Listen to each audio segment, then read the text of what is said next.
So I think the biggest impact we've seen is that they're now letting themselves evolve and grow, and they accept this growth, and they look forward to this growth. Whereas I think before, they didn't even think that growth was possible. So this is a great impact for us. 2 adjacent Alawite and Sunni neighbourhoods in Tripoli have been plagued by cross-generational resentment.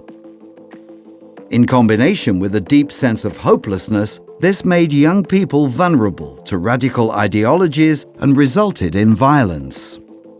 The organisation March seeks to support and reconcile vulnerable youth, including exfighters.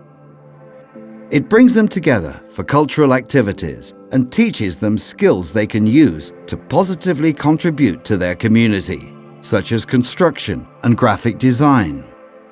Feuding youths become changemakers, one of many promising practices presented by Act Now.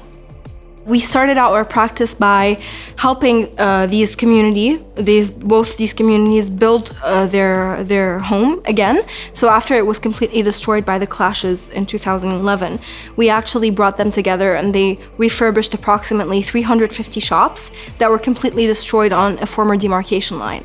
So when we originally went up with the initiative of Theatre for Reconciliation, which is basically a pilot project that we started that used theater to bring together these youths and put on a theater play inspired by their lives. So as ludicrous as that sounds, we went up and we tried to recruit 16 ex-fighters that would be willing to play parts in a theater play. And it was quite a cathartic experience for them. We faced a lot of challenges in the beginning. Many of them refused to come to rehearsals, some came armed. It was a lot of tensions in the beginning, but it was the first time they had seen each other outside the context of war, which was very unique.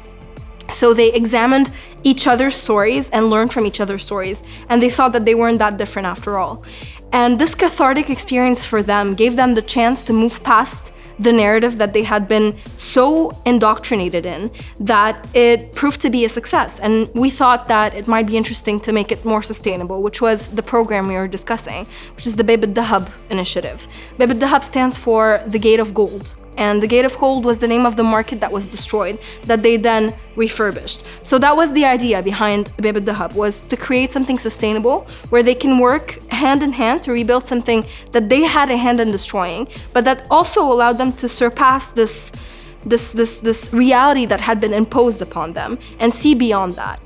I mean, honestly, the dynamic that was there, if I were to summarize what we did, it was we listened.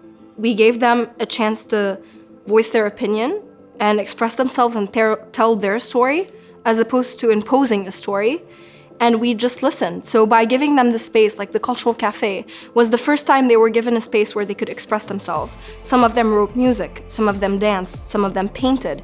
Some of them didn't even know they had these talents, and then they explored them. And this was the first chance they had at really exploring something beyond conflict and beyond sectarianism and this narrative of violence they had been force-fed, that they had inherited from their parents. So today, by teaching them these skills through Dahab, we're building their personal skills, we're building their employability, which is very important because even when we're removed from the equation, sustainability is very important to us. And today, one of the other things we work on is basically bridging the gap between governmental institutions and these communities, because there was a lot of animosity due to their absence in the area. And we bridge the gap particularly with the Lebanese army. We try to do a lot of activities that bring these two sides together. And I think that a huge testament is that today we've seen a lot of the youths that were part of the program become community leaders in their own right. So they're becoming youth leaders, they're becoming activists, they're becoming very important actors in their own individual communities, and that's a huge impact for us. We learned that when you give these people the right tools, these youths that are capable of doing the impossible, truly beautiful things happen. And that's what happened. Friendships and communities were rebuilt, and it was a very important lesson learned for us.